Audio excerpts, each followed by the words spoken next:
evening, ladies and gentlemen, and welcome to the Mahoning Drive-In Theater, the largest single-screen drive-in in the United States. We're certainly glad you could be with us this evening, and don't forget the concession stand is open with all kinds of great things to eat and drink.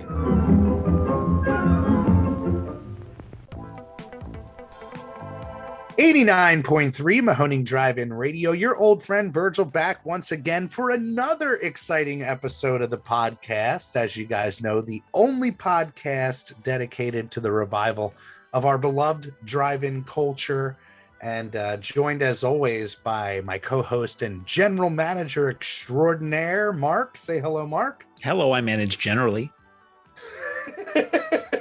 And really excited to have one of the family joining us tonight, resident artist, friend, and all-around great guy, Charles Moran, aka Chuck Moran, aka Horror Prince, aka Uncle Chuck. What's happening, my brother? Hello, how are you guys? Really great to talk Wonderful. to you. It's been a long off season. To kind of put a timestamp on it, we are weeks away from the opening of the 2022 season. So really, whenever we can get to talk to somebody who's connected to the theater, it's like a little taste. We're getting closer. But yeah, we've really missed you. How's things been in the off season? You've been staying busy? Yeah, been good. Staying busy, watching movies, making art, working on some toys right now that I'm going to release probably in the summer. So just getting them pulled together and stuff like that. Living life, loving life. It's a mantra. I love it. Yeah. Not taking any days for granted, that's for sure. It's beautiful. Well, for those who don't know Chuck's work or connection with the Mahoning Drive-In Theater, Chuck has been doing posters for us for several years, amazing posters, and it's really grown beyond that. He's donated his time, his efforts, his work, all toward the good of the Mahoning. He's been there for the roller coaster ride. And like I said, on a personal level, he's been there for me for good times and bad, and has become a really great friend. Why don't you tell the story? When did you come into the fold at the Mahoning, or when did you discover kind of what we're doing at the Mahoning? If I remember correctly, my friend Nick Stranko and I heard about the place. I had heard about it for like a few years. I think like right when maybe you had taken over or decided that was a partnership that you were going to pursue. Right. About a year after that. It was before, I think it was a year before the first Camp Blood. Holy crap. Yeah. You're talking about literally, okay. So our very first retro, well, it wasn't our very first retro show, but it was our very first horror show in 2014, literally only a couple months off of our partnership. We played Nightmare on Elm Street. We played Tales from the Crypt, the original. Dr. Butcher. And that was the first time I went to the theater. That was literally the first entree of like what we do. We'd rented the prints from Harry, so there was a connection. And obviously the fact that we were showing like hardcore cool retro movies versus the first couple weekends. We showed Jaws and Jurassic Park as a test in 2014, but that was the kind of statement of, hey, we're going to do this.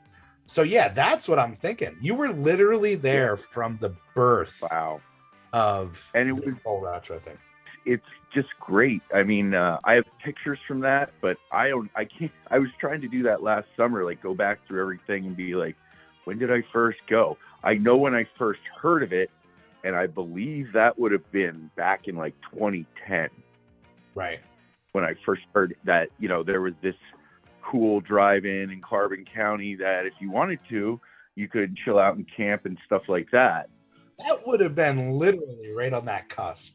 Because Jeff was still doing the first run stuff up until we came in 2014. And you were there at the end of that. So that was a pretty quick turnaround as far as it being on your radar. But you're fairly local, or were you at that time? I was at that time, and I still am. I live in a town called Minersville, Pennsylvania, which is a town over from Pottsville, Pennsylvania, which is where they make Yingling beer. which is the associated thing to the city. But That's that's what we're only famous about for. yeah. What a wonderful thing. But it's about. I say that it only takes me about 40 minutes, but I'm like really familiar with the area. Like I used to work up in Tamaqua and stuff, so that whole drive isn't anything for me. It's a beautiful area, and it's a wonderful drive up there all the time. So I love it. Great early connect. Now, when did you come into the fold with doing art? It must have been pretty quickly after that. I would need to look back, but it must have been about 5 years ago, 6 years ago, maybe.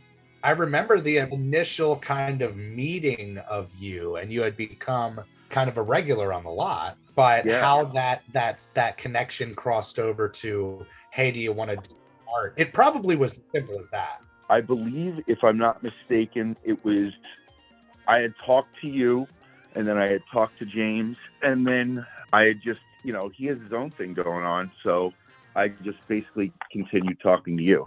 But yeah, I think Gremlins would have been the first poster, maybe. If not Gremlins, it would have been like the Universal Monsters one I did with all the hands in the bucket. Yes. Oh my God. So that was definitely an early one. That's one that we got to get that reprinted. I haven't seen that in ages. I have a few left. I sell them every once in a while at like when I vend a Monster Mania. But that's like a very specific thing, like to buy a screening poster. So luckily the art sells it with the hands reaching in the bucket and everything. Right. And that was, I love doing that one because I know, like, I went back and modeled all the hands after the characters in the movie. I do recall that. Well, you've been a gem for us and deliver several posters throughout the season for us. And it's a great connection. But what's your connection to the drive-in in general before you came to the Mahoning? Were you a drive-in kid? Were you lucky enough to have it in your childhood? Sure. And I believe you can help me with this memory. I had family. My mother's family was from Northeast Philadelphia. So we went down there fairly often throughout the year. And then during summer, me and my sister would spend a few weeks down there. And I think the first drive-in I went to, so I was off Princeton and the Boulevard in Northeast Philly. I think the first one I might have went to was in Bristol, maybe.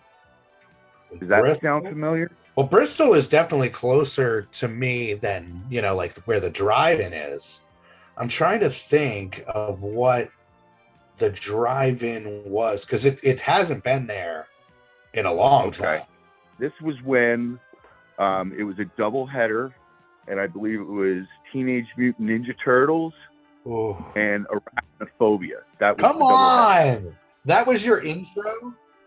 Yes, and the best part was we went with my uncle's neighbor. We all piled in the back of his work van, and then when we got to the gate, we all hid so he wouldn't have to pay. He would have to pay for 6 kids. So it was funny, and I remember the drive there because he had no seats in the back of the van, and I was trying to sit on a lawn chair in the back of the van, and I was not too successful driving through Philly traffic. So, yeah, that's my first drive-in memory. And then I don't think I had another drive-in memory until maybe high school, but definitely in college. Yeah. Yeah, and that would have been up in the Wilkes-Barre area. That may have been even up at the Circle Drive-In. Now that I think about it. That's the one that's still standing up in that area. I'm sorry, I'm racking my brain on what the one could be in Bristol. I want it to be, like the Bucks County Twin I talk about all the time was in Warrington, and I'm trying to think of like the connection where maybe it's not far enough that's the one you're thinking of. Perfect way. I would need to go back and look, but I thought it was wasn't like in the city though. Yeah, like you're probably thinking of the one that Jeff used to run, which he showed me when we took the trip down, into the heart of Philly, and you can kind of see he pointed where it was, and you can kind of see it in the skyline or where it used to be. Okay. And then there's also, now that you're asking drive-in memories. I know there's a Facebook group that I'm sure we all belong to that looks at different drive-in locations. There was one north of here, of where I live, up toward, I believe, Northumberland County, That was the Natalie Drive-In. Yes. Yeah, when I would go hunting and fishing with my dad when I was a kid, we would drive to like north central Pennsylvania, and we would always drive by there on a Friday night, and I would always try to catch a glimpse because they definitely showed horror movies. And like growing up, I didn't get to watch as many horror movies as I wanted to. That's amazing. The Natalie, Yeah. it's fascinating because they were a clone of the Mahoning. They were built by the same people or the same company around the same time. And the ruins of it are still there. It's rather close to Knobel's amusement park. And you can walk in and you can see the sign is on the ground. And it was turned into a paintball facility at some point after it was a drive-in. So a lot of the remnants you see now are of its last form, but the screen framework is still there. The snack bar is still there. Projectors were taken out long ago, but the screen is on the marquee sign is on the ground, and it's that same arrow shape. It was just painted over to say paintball or something like that. Yeah, it's just so funny because I do recall that, Mark, when I went up a few months ago, seeing the marquee just in the mud, in the weeds. And I was like, oh. Like, that looks familiar. It's literally. Yeah. But it's neat to have seen that, like, kind of decay over the years or be repurposed into other things. And then I guess the other one that I'm familiar with, the other drive-in would be toward Danville and Northumberland. If you're going out toward Northumberland, I forget the name of it off the top of my head, but that's still running. But they show first run stuff. I think it might even call the Cumberland Drive-In. That's it, Cumberland Drive-In, yep. And that's one of those things, if you're lucky enough to have it, as a youngster, it drives you to become a movie fan in general, or in my case, performer, or in like a lot of cases with the people that we're talking about, it kind of fuels their fire and kind of leads them in their direction. Do you think that was the case for you? Did it lead you down the artistic path, or was that something that clicked with you really early? I mean, where I lived in the 80s and early 90s, it was like a cultural void, which, I mean, that's a classic tale for most of us that don't live in an urban area. So there was this cultural void, and you kind of had to expose yourself to what you liked, whether it was the music, the art, the film. And film definitely opened my eyes to a lot of creativity. And just the communal aspect of going to see certain movies, like that definitely was apparent to me by the time I got into high school, and we used to go see like old screenings of Friday the 13th at midnight, or stick around and go see a Rocky Horror Picture Show. So that did drive me. That was something that there was a sense of community and appreciation for art, and it really did snowball from there.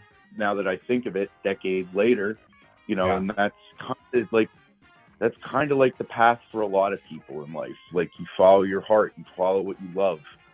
If you're lucky, that's your life. I mean, that's kind of the mantra for somebody that's creative. And, I think you were a lot like me in that sense where, you were into a lot of alternative things. You certainly had this fuel and fire in your belly to create. Was it art right away, or did you dabble kind of like what I did? It was music, it was art, it was performance, it was all of it. Yeah, I mean, I did. It started, I would say, like, I always did art, but I guess it started with theater and doing like set design in theater. And then when I was in college, it was music. It was my love of music, and I was a radio DJ, and then I was in a band for years. And then, like, I loved being in a band. TJ was in the band with me, so I couldn't ask. Perfect. That makes perfect sense. That connection. Yeah, so it was great, but also I was like, throwing no shade. You know how it is. It's hard to work with several people and create art, be on the same level, timing. So at the same time, like, I was like, I'm into music. I got into do more music merchandising, gig posters, things like that. Yeah. And then, like, that's not bad, but like, that's not totally what I want to do with art. And it just so happened, it must have been 2012, I believe, or 2011 maybe. I started doing posters with the Colonial, with Joel down there, and it just opened a different avenue and a different audience, and it was pretty eye-opening and wonderful.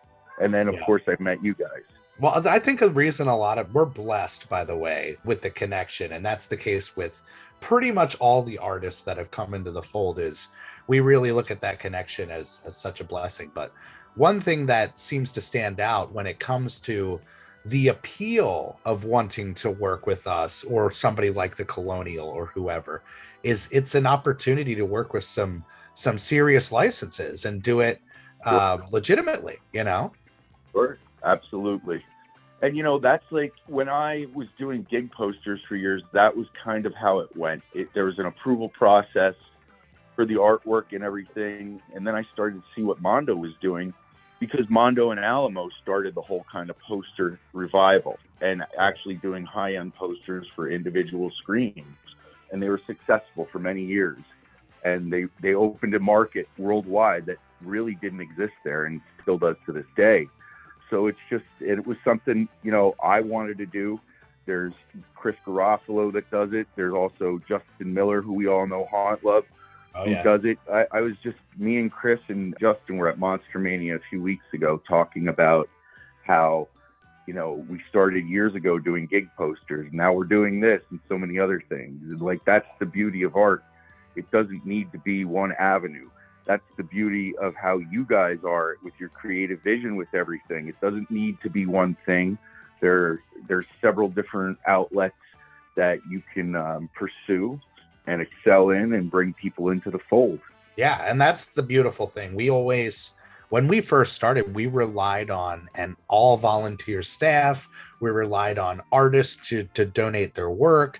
And our whole hope with that was that somebody's going to see it. It would launch into other work, and almost tenfold that has happened with everybody that has worked with us. I know Hayden's constantly working, you're constantly working, and it's like, it's a beautiful thing to kind of have the residency and that early passion and early like-mindedness to come around full circle, It's a wonderful, I don't have any problem doing posters for the Mahoning, for screens. I love doing it. I'll always do it as long as you'll have me. But I get so much more fulfillment out of that than I do taking on commercial jobs sometimes. It's kind of a breath of fresh air for your soul that you need to do for yourself at times. I think, luckily, I'm in a position I can do that. Thank God. Well, you've been amazing on every level. And like I said, I have to talk about it because I think it's really what brought us together. Well, I'll rewind it a little bit before that. So you mentioned Monster Mania and the convention scene. As an artist, that's something that you kind of jumped into, and where we kind of crossed over and really became friends was we did some vending at Monster Mania for a couple years, New Jersey Horror Con, a couple other conventions, and you were there, and you were kind of this guy who we recognized from the theater and was also here and connected in this world. So can you talk a little bit about the convention scene and kind of how that has pushed you as an artist, or at least gave you the outlet as an artist? Absolutely. It goes back to like the early 2000s. So the early 2000s, I'm walking down South Street. I think me and PJ played a gig there. Kelly Kavanaugh was with us, and we stopped to get a slice of pizza, and we see a flyer for Monster Mania 2. All horror nerds were like, we're going. Robert Englund's going to be there. So we didn't know what to expect, and it's like over 15 years later, we're still going to them, it's insane in that respect, but it's finding a sense of community somewhere that, you can thrive. So when I was doing the merchandising, I was going to these shows and I was buying stuff, and I was like, man, I would really like to do this. So luckily I had enough of my portfolio from doing pop culture shows with Gallery 1988 and Hero Complex Gallery. I had enough pop culture and horror in my portfolio that I could sell it at these shows. So I started doing that, and luckily Chris Garofalo and I became better friends through that. So we were able to table next to each other, and I was able to meet other great friends through the convention world, like the Studio House crew and Ian that does Ian's pumpkin carvings, like all of those great people. All family members, yeah. Absolutely. Like it's a great extension of love and community. And I'm very happy to be a part of it. I'm very happy to be able to bring my wares to the people and have them buy them repeatedly, it shows me that at least I'm headed in some direction that's right. Yeah. With my art, and producing something that's cool, that I don't just think's cool, that people want to wear or put in their home. Yeah. Which is a great honor to me. One of the coolest things working with artists, and I'm so jealous of artists, seeing the development over the years. And the thing that I love about your work is not only has it developed and I've seen you push yourself, but being in the convention market and knowing that you have this outlet and fan base and audience, you've elevated far beyond art prints. You now work with resin, and you're putting out figures and stuff like that. You want to talk about what led you to that? Sure. Well, I mean, with that, I always kind of thought, man, it would be great to really do something with sculpture, but I didn't really have any working knowledge of any of that, and I had no idea that I was so close to so much of it, so many resources for that. And luckily, it started with me just sculpting a little critter. And then I figured, I think I went to Michael's and I got a kit to duplicate that. Just like a 2-part like silicone, and then got a little resin kit. I made little. And that was the little critter? Yeah. And that was the start of me being like, well, if I figured that out, maybe I could figure this out. And that's like, creativity is that. It's, to me, it's always figuring out. It's a lot of problem solving, management, patience, but it's always figuring out little things. And that's why I moved on to that. That's why I screen print shirts. That's why I do things like that. I think we're, as human beings, a lot more capable than we give ourselves credit for. I once said that to my dad and he laughed at me. Thanks, Dad. I think I made the comment. I was like, I bet most people, if they applied themselves, they might be able to go become a doctor. And he was like, no, I don't think so. I was like, and now that years go on, it's like, we're all lumps of coal looking to become diamonds, and pressure and time can do that in certain instances. And a lot of the reason for instance, that I branched out into other things, you're always trying to provide other products and keep the overhead as low as possible. You want to figure it out yourself and how to do it yourself as cheaply as possible. Yeah. So when, for instance, when hard enamel pins became big in the convention marketplace, I would say 5-8 years ago, I was like, well, that's cool, but you have to communicate with a factory in China a lot of the time in the middle of the night. And it could be a little bit difficult. And that's why I was like, if I could just do these little toys, that would be kind of comparable for what I would charge a person for that. And the overhead is low. So and you can produce it in-house. You don't have to wait for anybody. Yeah. You're your own production company.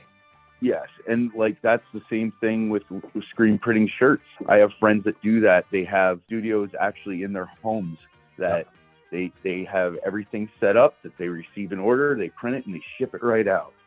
And it's wonderful.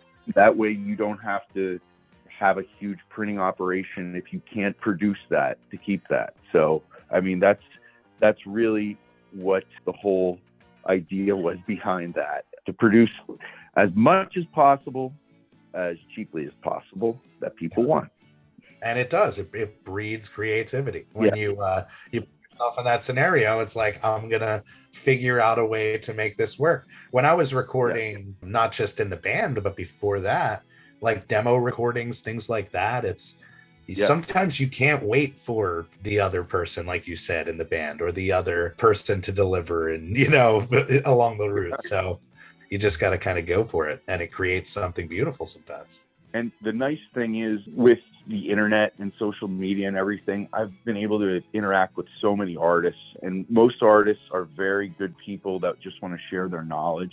Through the drive-in alone, if I had not met Matty Mullen or Eddie Kez, that are sculptors and figure makers, I don't know if I would be as far along as I am, because just having conversations with them about how to sculpt stuff, how to cast stuff, and meeting Garrett from Bootleg Bonanza and the whole experience of Yes. seeing somebody that had taken everything but to a retail level. It's very interesting, and they're very good people with sharing their knowledge. So it's just another thing that the Mahoning attracts like a certain type of person. It's really true. Yeah. And I always say that to people. I'm like, we're all like very similar, even though everybody's a lot of the times people are different that go there, but we all have a central love. We're all very happy to be there, and that's why it's always a good positive experience when we go there and get to spend time there. And that's why the winter stinks so bad. Why we sit here when it's void of that. And we do the simplex screenings and everything, which I'm also very excited this year that I'll get to experience the private screenings. Oh yeah, it is. It reminds us of the old days. That's what we always say. And for people who don't know what he's talking about, we have a Patreon, and if you are a Simplex member in the Patreon, we do once a month private screenings on the lot for just those members, and it's a great core tight-knit group of people, kind of just like when we started, when we didn't have the weekends every weekend kind of be a big blow-up situation. It was, hey, I can come and enjoy it. And especially the fact that you're close, that's the beautiful thing, is a Thursday, a Tuesday, a weekday for you is your bread and butter. I'm very spoiled, and this is like another thing, and I think I've said this to you before. For years, for like 20 years almost, I never lived near cool stuff happening. So I would just drive everywhere. I would be in the middle of the week. I'd go to a concert in Philly, Baltimore, wherever. There was no kind of that's too far for me. Mark was in the same boat. As you know, Mark travels and traveled a long time, but if there was something cool happening, he was going. Well, you have to make it happen. You can wish things were closer to you, or wish you could do these things, or you could just do them. So that's what I did for so long. And now I live, 2.5 hours, which is to me nothing, from the Mahoning, and I live just outside New York City, where it's almost annoying how much stuff there is to do on a given week. You're spoiled. I love it. And to go back to the Simplex thing, just so everybody knows, Simplex refers to the projectors we have at the theater, not to the members having a social disease. Your story of traveling to the Mahoning, man, I remember I was like, wow.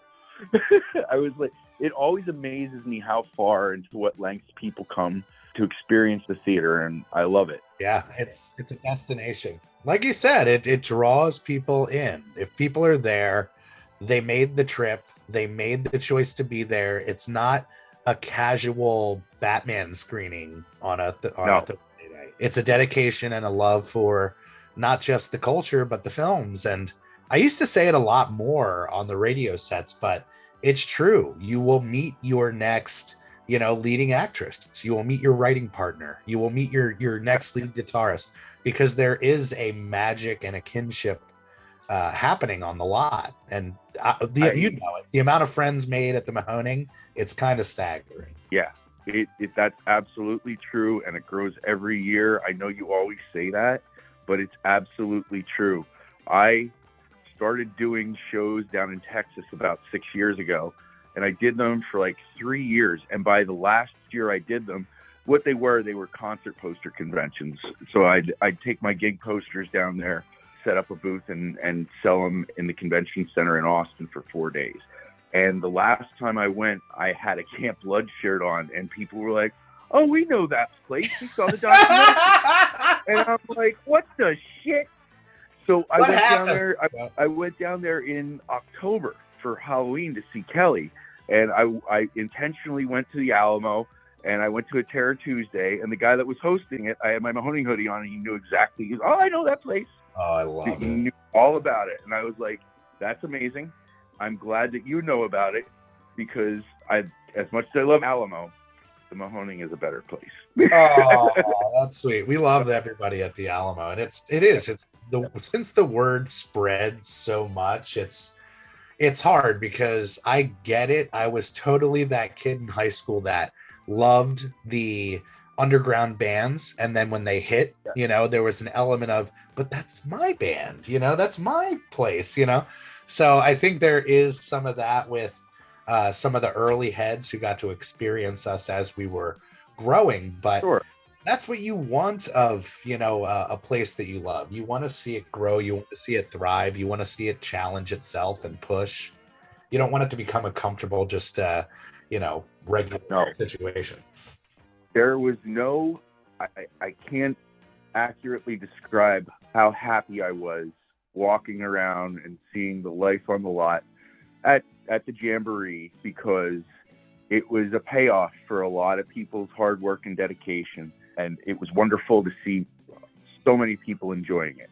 It was an affirmation of a lot of people's hard work, and it was beautiful. And those are the victories in life that you celebrate, the blessings you look back on, and thank goodness you have the time to experience them with the people you do. Yeah, well, we feel so blessed in this whole journey. It really does feel like, but it's this unbelievable scripted story that we're on the ride for. And sometimes you got to pinch yourself and be like, did that happen? Like, you couldn't script the drive-in being saved while Joe Bob was coming into town, and then having a huge blowout celebration of the drive-in, which blended with the celebration of the saving. It was storybook. Absolutely. I texted Jeff about the drive-in that you went to in Philly, the Roosevelt Drive-in. That is correct. Ding, ding, ding. Leave it up to Jeff. Chances are he ran it or was there at a certain point during its run. But let me pull up what he said. He said they actually took the screen to the Point Drive-in in Danville when the Roosevelt closed down. Yep. And cut it in half, and those were the two screens that they used at the Point. Wow. Which I think are still there.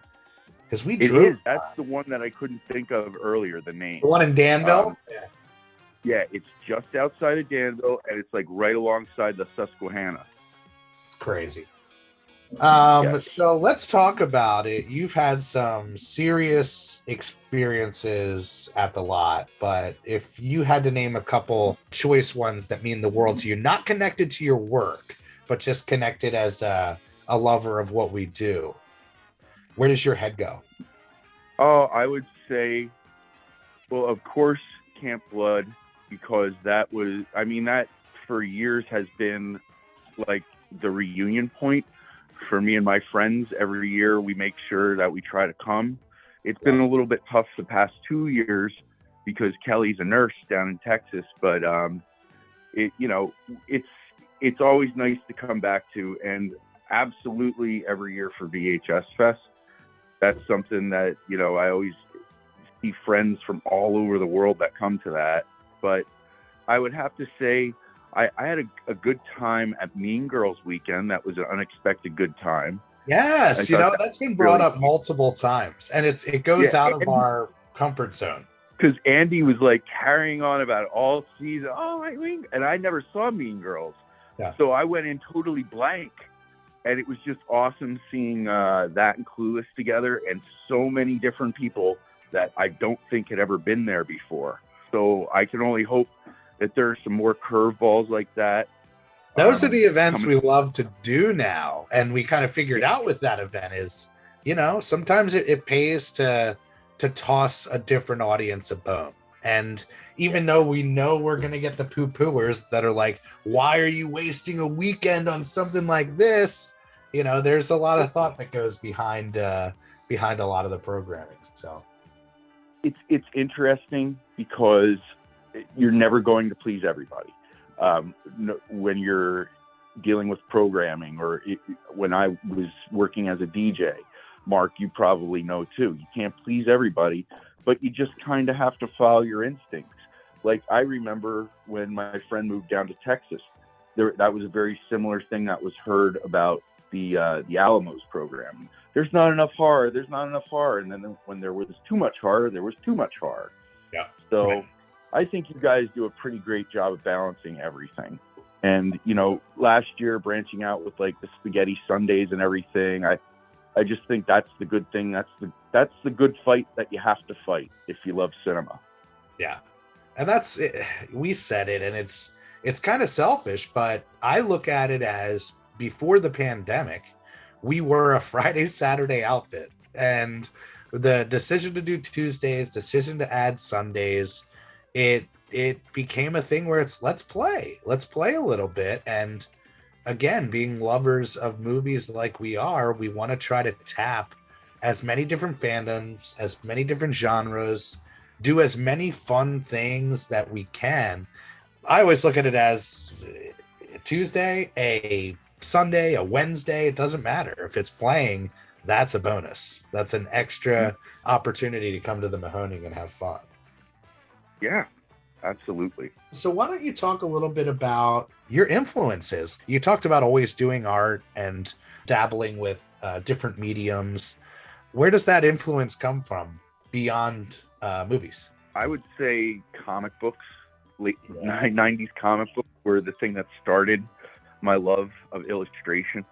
And then, as everything happens, you discover more and more. So I discovered like Jack Kirby, and obviously Frank Frazetta was a huge influence on me. I like to think every time I draw a woman that it's like with a Frank Frazetta woman in mind. You're channeling Frank. Yeah. So, and there is a lot of great art in Pennsylvania and a lot of great artists in Pennsylvania. You don't have to look very far, I feel like, to be inspired. But definitely comic books in the 90s played a big part in all of that, in influencing my love of illustration. And then I would say Heavy Metal Magazine. That was also something that I found as a kid. That Tales from the Crypt and the old EC books. Those are things that I love. Kind of like, shaped who you are as a kid too. You know, the alternative stuff, you are able to dig into it. Absolutely. So, I find inspiration in that. There's always been a love of like heavy metal art in me, like the old album, painted album covers from the 70s and 80s. And, that informed a lot of my creativity. I would also say just being a Nintendo kid from the 80s is a huge influence on me. I loved issues of Nintendo Power when I was a kid, because back then they hired a lot of illustrators to do spot illustrations in them. So I have like a stack of like 40 of them from when I was a kid, and I went back and I looked at some of those spot illustrations, and they're pretty cool and they're very unique. And I'm surprised I'm sure they had somebody internally do them, but it captivated me as a kid. And I remember like just sitting there and redrawing that stuff and redrawing, and repetition is a great teacher. So yeah, I'll have to show you some of my old drawings from like when I used to sit around like in 3rd and 4th and 5th grade, like on the weekends, and I would just with a stack of paper and draw, because a lot of it was, as a little kid, the time we grew up, it was just, there were so many toys and action figures and everything. So everything I saw, like, oh my God, I want that. But, you can't have everything you see. So then I would just in turn draw it.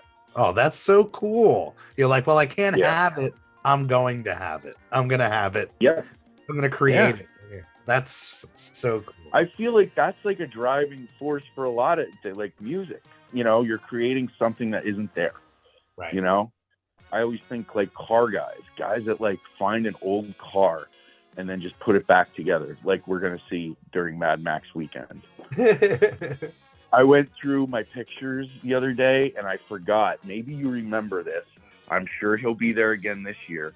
There was a guy that had this car that's held together with bungee cords. It had no windshield and no top on it. And he was like parked next to where I camped during Mad Max weekend. And he was absolutely insane. He said he went up the Northeast Extension doing like 70. In that thing? Yeah. It's like with like this make, and it's like bungee cords holding stuff together. I'll send you the picture. It's absolutely nuts. Amazing. That event draws them all. The Wasteland crew is dedicated. I'm hoping we see some vehicles this year. That would be cool. Hell yeah.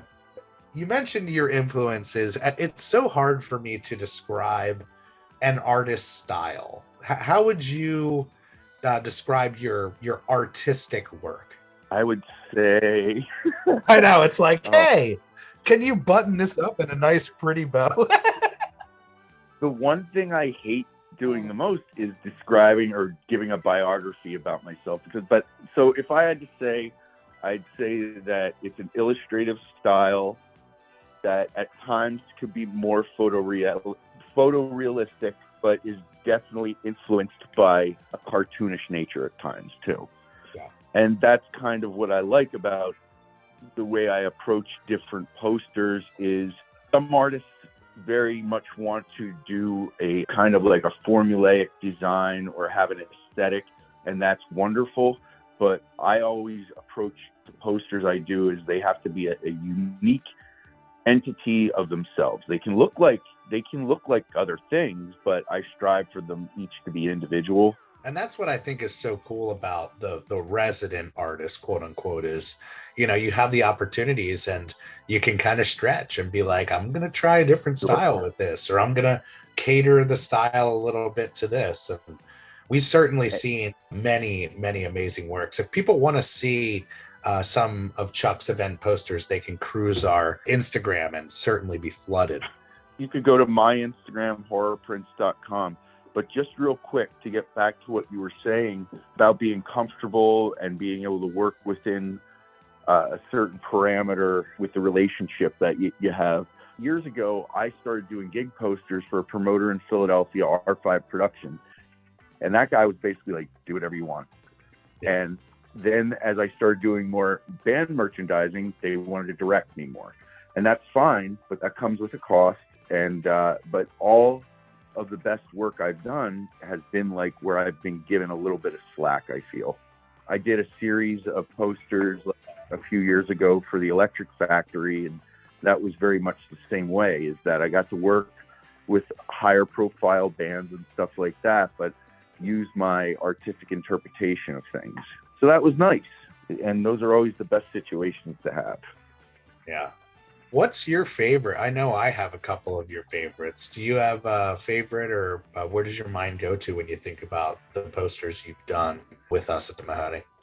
I would say the favorite would either be The Never-Ending Story. Oh, yeah. That's my favorite, just because there's a beautiful story behind it. Why don't you let people know? Okay, so this past 4th of July, they showed The Never-Ending Story at the Mahoning, and we had Noah there, the actor that played Atreyu, of course. He was signing on the lot, and anyway, I did the poster for it. The story behind it is, The Never-Ending Story is a very special movie to me. It's the first movie I ever saw in the movie theater when I was a little kid. It scared the shit out of me. There's a lot of meat on that bone, yeah. Yeah, so it's a good memory. It was me and my sister, my mom, and then during, what was it, 2020? It was when you first showed it? Yeah. I believe, yes. Yeah. So on 2020, it was during a pandemic. We were all very much scared, under lockdown still, and the Mahoning was one of the places that you could go where you could keep your distance from people. So I would go there, like you said, I live close. I would go there a few times a week. All the while, I'm trying to convince my mom, come with me, you'll love this place. So I eventually get her to come for the Never-Ending Story. You know, we had a wonderful time, and then later that fall, my mom got sick, and unfortunately she passed away from COVID-19, from complications of that. So it was a really rough time, and, you know, I talked to Virgil, and he knew that, and he knew he was doing Never-Ending Story, and he came to me and said about doing the poster. And just weird, because sometimes without knowing it, you get yourself involved in things that end up saving you. You guys are that way, whether you know it or not. You know, you've had that influence on me. And if I didn't have that and other projects focus on, I don't know if I would have continued to do art like I am, because at times you question yourselves. You go through things that alter your life forever, and it was a nice thing to focus on, to have the creativity to push, to do that, to know that it was a special event and I could honor my mother that way. Yeah. And it was special to have you there. My sister Kathy got to come. My niece got to come and be there. My friend Melissa, her son, my friend Chris were all there. Her mother was there. And it really solidified how special the Mahoning is to me. Yeah. And to all of us. And then I think it was it was 2 weeks later when Joe Bob was there. And that just ties back into the story that I was saying before, walking around so happy to see the and your place art thrive. was featured that weekend as well, kind of unexpectedly, which was great. and I think that story, it always moves me because that's the special magic that not just the Mahoning has, but movies and the experience that you have at them, it comes with. And to have a place that you can come to and honor the memory of your mother and have that memory that's always fresh, and you're able to come and be with her in a way is it's beautiful, and I felt so honored because not only were you the perfect artist for that event poster, but that's my go-to as far as my favorite for you, because it really felt elevated, and anybody who sees that poster can certainly probably feel that. And it should be mentioned, we sold so many of those posters, and Noah signed so many of those posters, and you did as well. That was an amazing event. It truly is wonderful to work with you guys, and the memories that are made on any given weekend at the Mahoning literally last a lifetime. I can't say that enough. Yeah. It's a wonderful place, and I love you guys. Oh, so sweet. And it's tough to say, like, hey, what's your favorite this? What's your favorite that? It's like, I just love the magic of being there. Every night, I don't know what to expect. And there's a certain coolness in that, to just be able to be with your people and let the magic happen. Absolutely. Absolutely. And now this season, you got a new style and trailer. That's right, baby. Upgrade. Yeah, whenever Chuck vends for VHS Fest, I know where he's going to be set up. My trailer is off to the left of the screen, and we always put Chuck right there in front because, again, you've become way more than, a fan, a big supporter, a person that works with us. You are a true friend and compadre. And it's a nice kind of segue. I'll talk about it. So I guess right around that time, 2019, I had lost my best friend to an overdose. And when something like that happens and you're open about it, people come out of the woodwork to show their love and their support. And some people just don't, and you kind of see where somebody's heart or friendship lies. And you were so, so sweet and helped me through a really hard time. And that's really when, even though we were already friends through the experiences at the conventions and at the Mahoning, that's what really kind of elevated it. And for me and Nancy and the family to be like, Chuck is just an all around gem of a guy. So thank you for being that for us. Absolutely, dude. Absolutely. It's my pleasure. I've been very fortunate in life to have a lot of love, and that's what I try to give in life is love. I try my best. We're all not perfect, but hey, that's what you strive for. That's right. Day. It's the people around you, that really, can lift you up and elevate you through the good times, the bad times, and through the creativity. That's the greatest gift of this whole experience at the Mahoning is, even though there's a lot of destined elements to it, it's something I've been talking about for a really long time. And now that it is what it is and has become, the more people that we can get involved and kind of help shine a light on what they are and what they do is just such a bonus. The event poster thing started as purely a means of like, let's make this a little more like a rock concert than a movie going. You can come, you can get the prints and little merch, and the overnights make it feel like a weekend kind of concert getaway. And it snowballed into something that you could have never dreamed it would be. It's now every weekend, every event, we got a cool poster and amazing artist. Yeah, that's great. And it's great that you work with so many artists and you give people the opportunity. That's crucial, you know?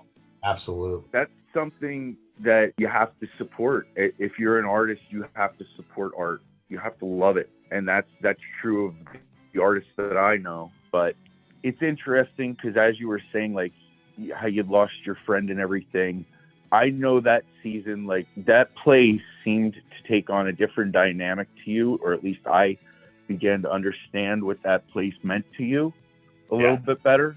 I feel like it means something different to all of us because we all understand how fleeting the moments of joy are in life.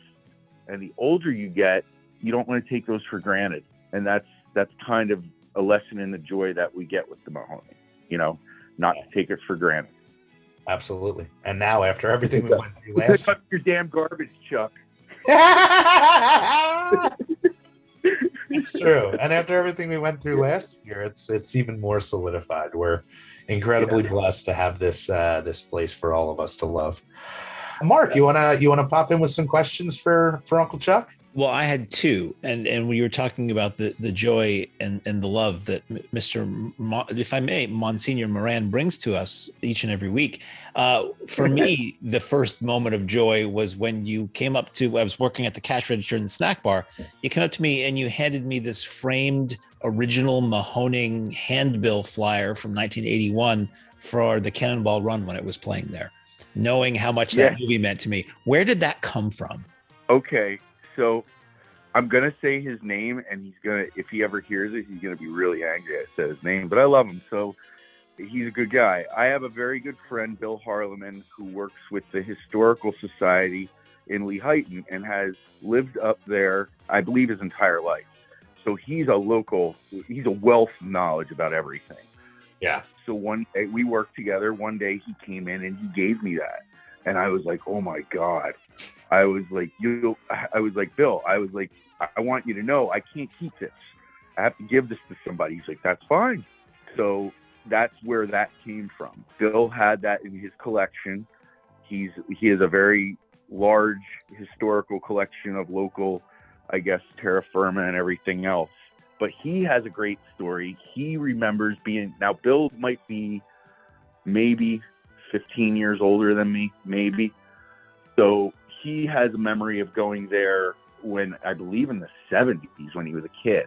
Yeah. And he would sneak in through the back, like, I guess along the back where the airport would be now. Right, yeah. So that like, he used to sneak through the back, and I think he said they used to show adult movies, maybe. Yeah, which is funny. But the neat thing is, I got him to come out to a few screenings. So he's been to the Mahoning. And he loves it. Awesome. I don't need to tell you guys.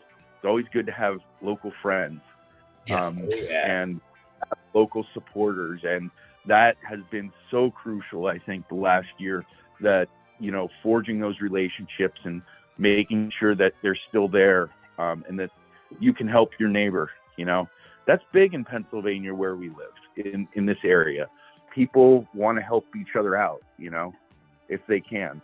We try to do that with all the community screenings and screenings for school groups and all that stuff. As often as it's feasible for us, we try to make that happen when somebody approaches us, because I mean, not just for thinking somebody will do us a favor in the future, but it's like, well, we've got this amazing thing. Why wouldn't we want to share it with people and let people who might not have otherwise come out before get a little taste of what the experience is like? For years, in my local community, I was involved with the Lions Club, and that's what we would always do. We had a pavilion that we rented out, but we always made sure to make time for community organizations if they needed to do a field day or something like that, just to make it available to them so that they could experience that, because it's surrounded by like soccer and baseball fields and all kinds of cool amenities. But that's important to give back, not just to make it sound like, I know this guy, I'm keeping an ace in my pocket. Yeah. But share what you have, of course. I always love the connections too, of people who come and say, I experienced this in the 60s and the 70s. And, you know, when they revival fans, you know, that discover what we're doing and are so in love with the idea that their childhood drive-in is still thriving. And I always grill people. I say, well, what was it like when you were here? What's the same? What's different? I want to know. I want to know the history. And of course, the way we run the operation is fairly unique. So I always wonder what somebody makes of it who used to just roll up, watch a movie, and leave, when we've got merch tents and vendors and carnival acts and photo ops and all this other stuff. Yeah. Literally carnival acts sometimes. The other thing I wanted to ask is some people may be aware that we had lot cats at the Mahoning last season. A pregnant mother kitten, apparently very young. We started jokingly calling her Teen Mom, and a friend of mine who now has her had her checked out, and she literally was about as young as you could be as a cat to have kittens. They were living on the property for a while, and the time came they all had to find homes, and you graciously took one of them. And what is the cat's name, and how is the cat now doing? The cat's name is Norm. I'm watching him eat at my feet as we speak. Oh, He's like quadrupled in size. He's a nice little kitty. growing Wonderful. boy. Oh, Yeah. It was just, it made, like, now that I see, like, I never had a four-legged pet before in my life. wow! So, I assumed you were yeah. totally like a cat guy. Oh no. And then, like, I get this thing, and he's like a spaz for like first like 2 months. I was like, oh my God, is he gonna calm down a little? And then, you know, I had to get him fixed, and that did calm him down a little. But he's wonderful. Norm's wonderful. He's named after my favorite Canadian, Norm Macdonald. What's your dream double feature? If I had to pick a doubleheader, if there was a way to do it, I would probably want to do like a Sunday night, like Disney, and do it back to back to Mr. Boogedy and Bride of Boogedy. Oh my God! Yeah. That's Hell yeah. perfect. I'll tell you what, like a hunting crowd, that probably wouldn't lose money. Oh, no. Andy would talk about it for a year before. you would have the hype man on it. I think Andy likes that movie. Oh, hell yeah. I know I've talked to him about it before, but yeah. So I went to see him and Kelly at the beginning of the year. I stopped down, saw him in the Lehigh Valley. I met Norm's brother, and because they have one of the other lot cats, and they showed me the movie Shock Treatment. Yes. You've seen Shock Treatment, right? It's fun. Oh my God, is that a fun movie? Are you trying to plant the seed to make that happen? That would be neat. You're like, That just would be saying. Also, you could just go ahead and show Phantom of the Paradise again every season. It's funny that you mentioned that, because I'm good friends with Malcolm Ingram, a documentarian, and his most recent documentary is totally about the Phantom filming in Winnipeg and the fandom around it. And yeah, I'll tell you what, like, it's a no-brainer. I said the last time we played it, it was amazing. Not only an amazing crowd, but having, who was it? Ian up on the... Ian in a very accurate Phantom costume with the voice changing modulator or whatever, standing on the roof of the snack bar, just like, I don't know, challenging everybody or berating everybody. He was issuing Phantom statements from the top of the roof. It was wild. Hella photo. I have video of it, and you can hear him verbally accosting people through his modulator. Perfection. Poor Mahoning style. So, since you have the mic, and our audience obviously loves you to pieces now, why don't you tell them about any upcoming projects, where they can find you, all that good stuff? If you want to check me out, feel free. On Instagram is usually the best way. That's where I post all my new work, at Horror Prints, HorrorPrints. Also, I'm on TikTok as Horror John. That's HORR. I'm gonna have to follow you on TikTok. Yeah, it's interesting, the stuff I post on there, because like I post like ridiculous stuff on there I don't anywhere else, like videos and stuff. It's a whole other outlet. Yeah, and like there's everything from like deathmatch pro wrestling on there to concerts to me making toys. So it's a different outlet and avenue. And then I'm Horror Prince on Twitter as well. And you can go to my website and check out my portfolio, www.horrorprints.com. I gotta ask, how long have you been going by the moniker Horror Prince? Maybe 8 years. I've owned the URL for a while. That's what I was thinking. Is it's such a gem name, a gem moniker, and like, how do you get lucky enough that somebody didn't snag? I lucked out. You know, I used to work for a network domain company. So maybe about 15 years ago. So I registered a bunch of good URLs, and that was one of the ones that I registered, and I was like, I'm gonna make something of that. Yeah. So I've just been chipping away, and then for a while, I was like, my gig poster work, I was going by the name Zomic, Zomic. So then, like, as I started to do more horror conventions, I was like, yeah, I need to focus on the Horror Prince more because it's such a nice name. A great brand, yeah. Yeah. Well, we definitely have a couple more offers for you if you'll take them as far as poster work. So we will definitely be in touch. Absolutely. I can't thank you enough for being such a great supporter of the theater, and beyond that, such a great friend. Absolutely. Thanks for having me, guys, and I look forward to seeing you the end of April. Dude, it's an honor. Can't wait to get back into the madness. Heck yeah. Tuesdays, baby. I'll tell you, I love Tuesdays so much, and Harry is bringing the heat. And don't tell people. You're like, we want it to be our thing. But yeah, like me and the brothers say that all the time. We're like, yo. You hope the word doesn't get out? Yeah, don't let Harry hear you. It's just so funny. And then there's Nick. That's like, he's like, I can't believe they're doing it to us again. I know. He's like, if I get there, I have to work the next day. I'm like, I know, dude. Figure it out.